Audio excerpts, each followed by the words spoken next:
Welcome back to Patchouli Joe's Books and Indulgences. Today we're reading the second part of The Hobbit, Chapter 1. The next day he had almost forgotten about Gandalf.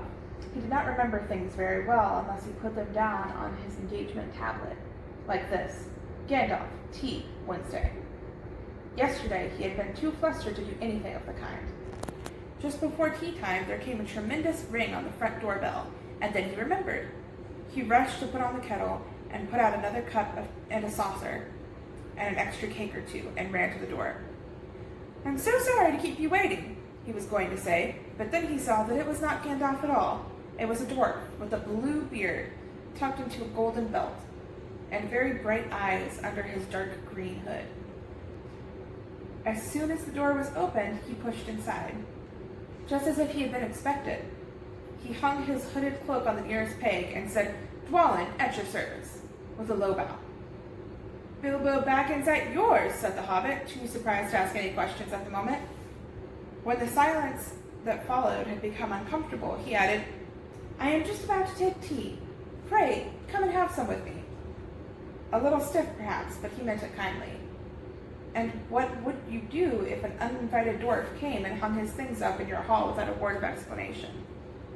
They had not been at the table long. In fact, they had hardly reached the third cake when there came another, even louder ring at the bell. "Excuse me," said the Hobbit, and he went to the door. "So you have got here at last," that is what he was going to say to Gandalf this time, but it was not Gandalf. Instead, there was a very old-looking dwarf on the step, with a white beard and a scarlet hood, and he too hopped inside as soon as the door was open, just as if he had been invited. "I see they've begun to arrive already," he said, when he caught sight of Dwalin's green hood hanging up. He hung his red one next to it. "Balin, at your service," he said, with his hand on his breast. "Thank you," said Bilbo with a gasp. It was not the correct thing to say, but "they have begun to arrive" had flustered him badly. He liked visitors, but he liked to know them before they arrived, and he preferred to ask them himself. He had a horrible thought that the cakes might run short, and that he, as a host, he knew his duty and stuck to it, however painful he might have to go without. "Come in and have some tea," he managed to say after taking a deep breath. "A little beer would suit me better. If it is all the same to you, my good sir," said Balin with the white beard. "But I don't mind some cake. Seed cake, if you have any." "Lots," Bilbo found himself answering to his own surprise, and he found himself scuttling off, too, to the cellar to fill a pint beer mug, and then to a pantry to fetch 2 beautiful round seed cakes which he had baked that afternoon for his after-supper morsel. When he got back, Balin and Dwalin were talking at the table like old friends. As a matter of fact, they were brothers, when there came a loud ring at the bell again, and then another ring. Gandalf for certain this time, he thought, as he puffed along the passage. But it was not. It was 2 more dwarves, both with blue hoods, silver belts, and yellow beards, and each of them carried a bag of tools and a spade. In they hopped. As soon as the door began to open, Bilbo was hardly surprised at all. "What can I do for you, my dwarves?" he said. "Killy, at your service," said one, and "Filly," added the other, and they both swept off their blue hoods and bowed. "At yours and your families," replied Bilbo, remembering his manners this time. "Dwalin and Balin are here already, I see," said Killy. "Let us join the throng." "Throng," thought Mr. Baggins. "I don't like the sound of that. I really must sit down for a minute and collect my wits, and have a drink." He had only had just a sip in the corner, while the 4 dwarfs sat around the table and talked about mines and gold and troubles with the goblins and the depredations of dragons and lots of other things which he did not understand and did not want to, for they sounded much too adventurous, when ding-dong-ling-dang, his bell rang again, as if some naughty little hobbit boy were trying to pull the handle off. "Someone at the door," he said, blinking. "Some 4, I should say, by the sound," said Filly. "Besides, we saw them coming along behind us in the distance." The poor little hobbit sat down in the hall and put his head in his hands and wondered what happened and what was going to happen, and whether they should all stay for supper. And then the bell rang again, louder than ever, and he had to run to the door. It was not 4 after all. It was 5.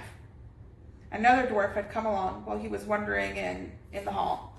He had hardly turned the knob before they were all inside, bowing and saying, "At your service," one after another.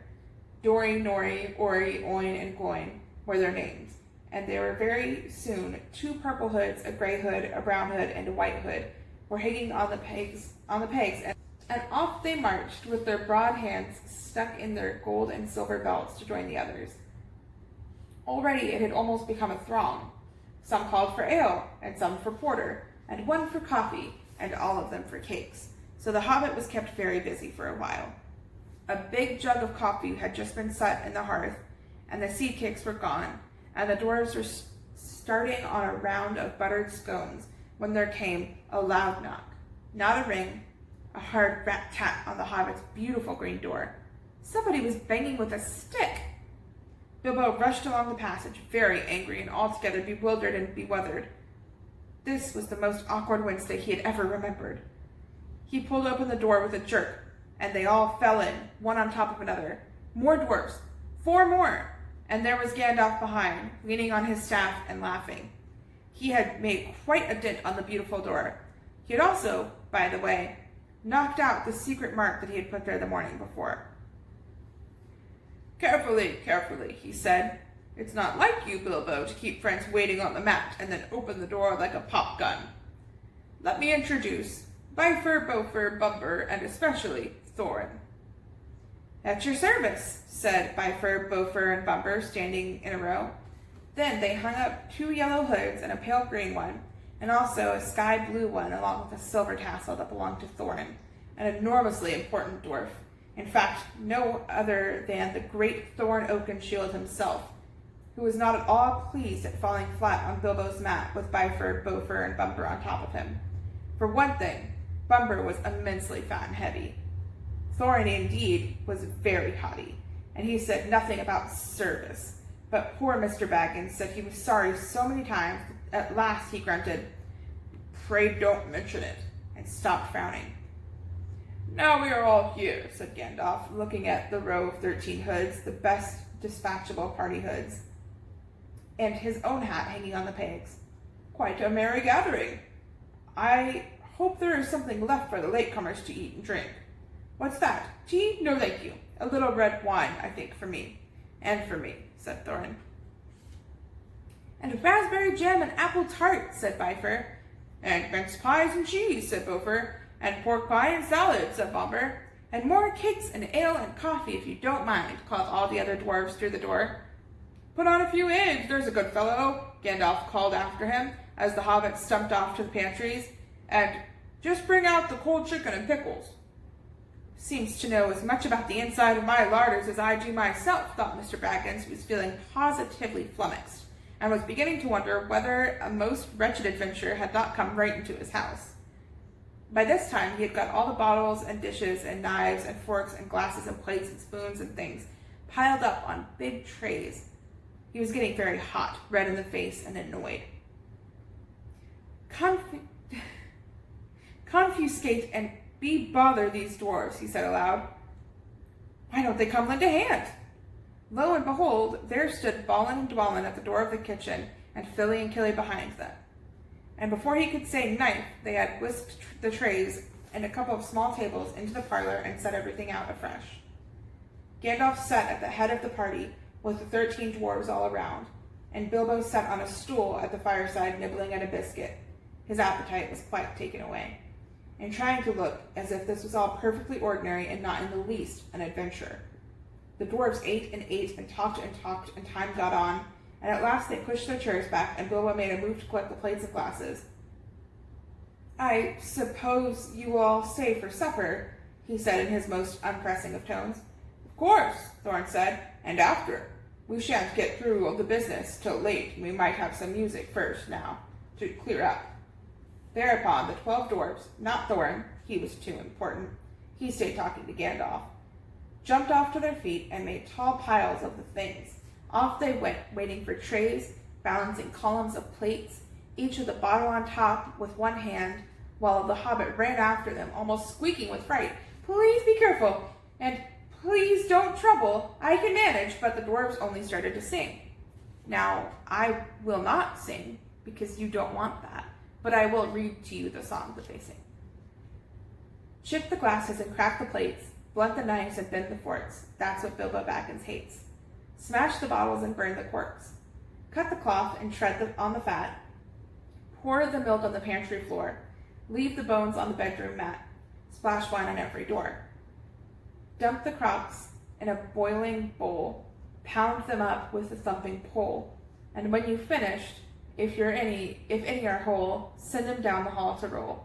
That's what Bilbo Baggins hates, so carefully with the plates. And of course, they did none of these dreadful things, and everything was cleaned and put away safe as quick as lightning, while the Hobbit was turning around and around in the middle of the kitchen trying to see what they were doing. Then they went back and found Thorin on his feet on the fender smoking a pipe. He was blowing the most enormous smoke rings, and whenever he told one to go, it went up the chimney, or behind the clock on the mantelpiece, or under the table, or round and round the ceiling.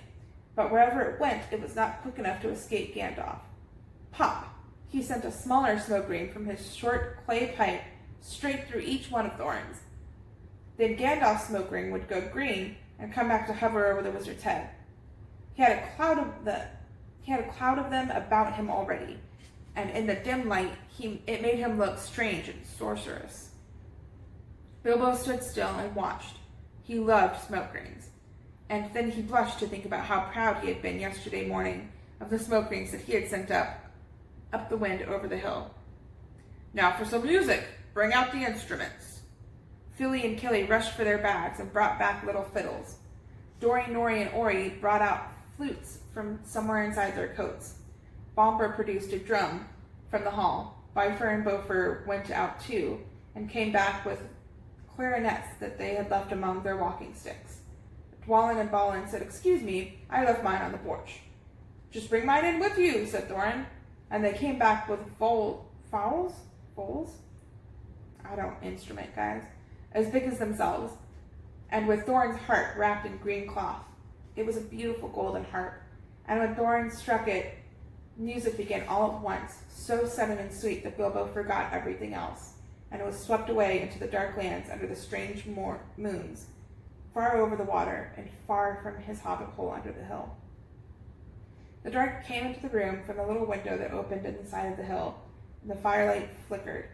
It was April, and still they played on, while the shadow of Gandalf's beard wagged against the wall. The dark filled all the room, and the fire died down, and the shadows were lost, and they played on. And suddenly, first one and then another began to sing as they played, deep-throated singing of the dwarves in deep places of their ancient homes. And this is like a fragment of their song. If it can be like their song without their music.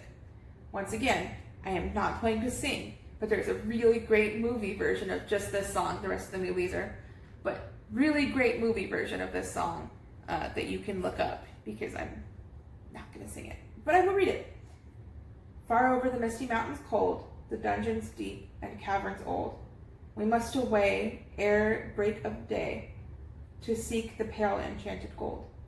The dwarves of yore made mighty spells, while hammers fell like ringing bells. In places deep where dark things sleep, in hollow halls beneath the fells. For ancient king and elvish lord, there many a gleaming golden hoard. They shaped and wrought, and light they caught, to hide in gems on hilt of sword. On silver necklaces they strung, the flowering stars on crowns they hung. The dragon fire a twisted wire, they meshed the light of moon and sun.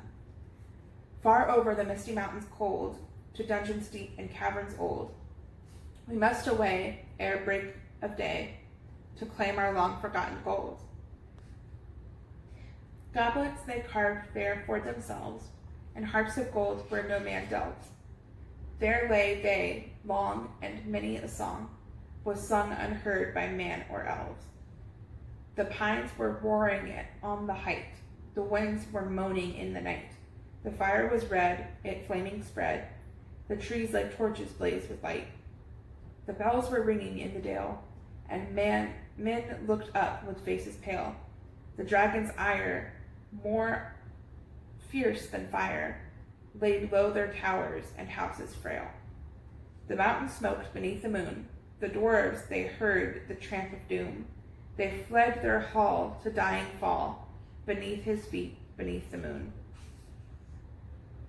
For over the misty mountains grim, to dungeons deep and caverns dim, we must away ere break of day, to win our hearts and gold from him.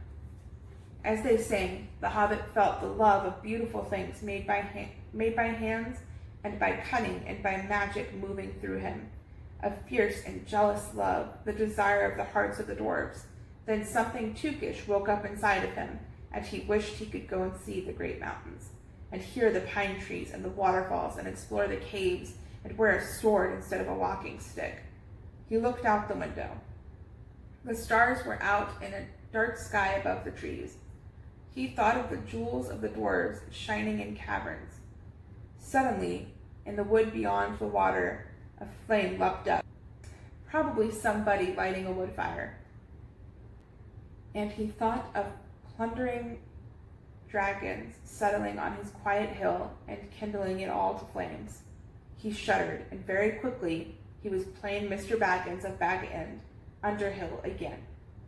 He got up trembling. He had less than half a mind to fetch the lamp, and more than half a mind to pretend to, and go and hide behind the beer barrels in the cellar, and not come out again until the dwarves had gone away. Suddenly, he found that the music and the singing had stopped, and they were all looking at him with eyes shining in the dark. "Where are you going?" said Thorin, in a tone that seemed to show that he had guessed both halves of the hobbit's mind. "What about a little light?" Bilbo said apologetically. "We like the dark," said all of the dwarves. "Dark for dark business. There are many hours before dawn." "Of course," said Bilbo, and sat down in a hurry. He missed the stool and set in the fender, knocking over the poker and shovel with a crash. "Hush," Gandalf said. "Let Thorin speak." And this is how Thorin began. "Gandalf, dwarves, and Mr. Baggins, we are met together in this house of our friend and fellow conspirator, this most excellent and audacious hobbit. May the hair on his toes never fall out." Such a weird thing to say. "All praise his wine and ale." He paused for breath and for a polite remark from the hobbit, but the compliments were quite lost on poor Bilbo Baggins, who was wagging his mouth in protest at being called audacious, and, worst of all, fellow conspirator. Though no noise came out, he was so flummoxed, so Thorin went on. "We are met to discuss our plans, our ways, means, policy, and devices. We shall soon, before the break of day, start on our long journey, a journey from which some of us, or perhaps all of us, except our friend and counselor, the ingenious Mr. Gandalf, may never return. It is a solemn moment. Our object it is, I take it, well known to us all. To the estimable Mr. Baggins, and perhaps to one or two of the younger dwarves, I think I should be right in naming Killy and Filly, for instance. The exact situation at the moment may require a little brief explanation." This was Thorin's style. He was an important dwarf, and if he had been allowed, he probably would have gone on like this until he was out of breath, telling anyone or anything that was not known already. But he was rudely interrupted. Poor Bilbo couldn't bear it any longer. At "may never return," he began to feel a shriek coming up inside, and very soon it burst out like a whistle of an engine coming out of a tunnel. All the dwarves sprang up, knocking over the table. Gandalf struck a blue light at the end of his magic staff, and in its firework glare, the poor little hobbit could be seen kneeling on the hearthrug, shaking like jelly that was melting. Then he fell flat on the floor and kept calling out, struck by lightning," over and over again. And that was all they could get out of him for a long time. So they took him and laid him out of the way on the drawing room sofa with a drink at his elbow, and then went back to their dark business. "Excitable little fellow," said Gandalf as they sat down. Again. "Gets funny queer fits, but he is one of the best, as fierce as a dragon in a pinch." If you have ever seen a dragon in a pinch, you will realize that this is only a poetical exaggeration applied to any hobbit. even to old Tuke's great-grand-uncle Bulwer, who was so huge for a hobbit that he could ride a horse. He charged the ranks of goblins at the Mount Graham in the Battle of the Green Fields and knocked their king, Gulfimbol's head off with a clean wooden club. It sailed 100 yards through the air and went down a rabbit hole. And in this way, the battle was won and the game of golf invented at the same moment. So that's where we're going to leave off for today. Tomorrow we will find out what the dwarves' plans are and what their adventures are going to be. Don't forget to celebrate J.R.R. Tolkien Day on March 25th. And you can order books online at www.patchouliejoesbooks.com. Thank you.